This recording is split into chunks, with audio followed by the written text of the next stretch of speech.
আসসালামু আলাইকুম। আপনারা কেমন আছেন? আলহামদুলিল্লাহ আমি ভালো আছি। আর সকালে ঘুম থেকে উঠে ফ্রেশ হয়ে এই যে মা আমার জন্য পরোটা করেছে। তো এই পরোটাই খাবো এখন সকালের নাস্তায়। শুধু পরোটাই খাবো আর এখানে আলুর ভুজিয়া করেছে, ডিম আলুর ভুজিয়া। এটা দিয়ে খাবো কারণ আমার এখন হাত কেটে গেছে, তাই মিষ্টি খাবার খেতে পারবো না। আর এখন চলে আসলাম জমিতে পালং শাক নিতে। আজকে বাড়িতে রান্না হবে পালং শাক। আর এই যে দেখুন কত সুন্দর টাটকা টাটকা পালং শাক হয়েছে। মা বলল আজকে লাউ শাক দিয়ে পালং শাক রান্না করব, তাই জন্য জমিতে চলে এসেছি। এই যে দেখুন কত সুন্দর লাগছে, দেখে মনে হচ্ছে যেন কাঁচা খাওয়া যাবে। ও মা এখানে আসো, দেখো এখানে ঝাড় হয়েছে অনেক।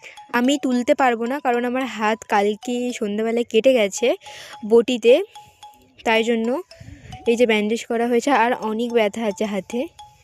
তাই জন্য মাকে বললাম, মা তুলছে শাক। মাটি এখন নরম আছে। আর এই যে শাকগুলো নিয়ে এখন বাড়ি যাচ্ছি, রান্না করা হবে। আর আমাদের গ্রামের পাশেই মাঠ, আমি দেখিয়েছি। এই যে এগুলো আমাদের গ্রাম আর এই যে পাশেই মাঠ। আর এই যে দেখুন গাছে কত শিম হয়েছে।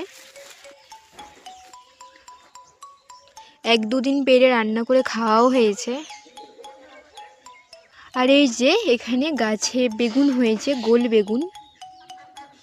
এটা পাকানো হয়েছে, বীজ রাখা হবে বলে।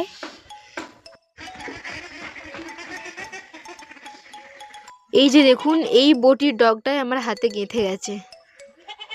আর এই যে শাকগুলো নিয়ে এসে মা কাটতে বসে পড়েছে।